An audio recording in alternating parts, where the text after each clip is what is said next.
મોડી રાત્રે દેવી પૂજક સમાજના લોકો કિશોરનો મૃતદેહ લઈ પોલીસ કમિશનર કચેરી પહોંચ્યા હતા।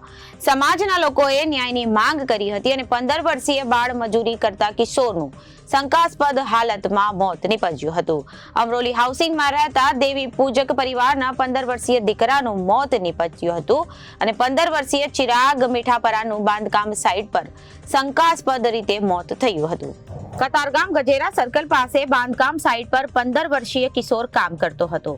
કિશોરના મોતને લઈ પરિવારે બિલ્ડર પર આક્ષેપ કર્યા છે। કિશોરને સેફ્ટી વિના કામ કરાવતા ઘટના બની હતી અને પરિવારે બિલ્ડર પર આરોપ લગાવ્યા છે। કિશોરને ખાનગી હોસ્પિટલ બાદ સ્વીમેર હોસ્પિટલમાં ખસેડવામાં આવ્યો હતો, જ્યાં તબીબે તેને મૃત જાહેર કર્યો હતો।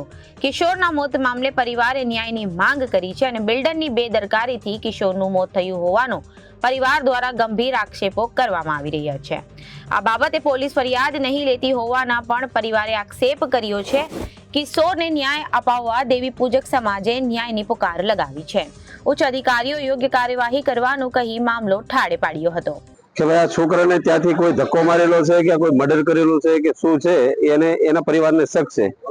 અમને પણ એના પપ્પાએ એ જ કીધેલું છે અને આ સમાજ એના માટે જ ભેગો થયો છે કે એને ન્યાય મળે એમ કે શું ઘટના બની છે।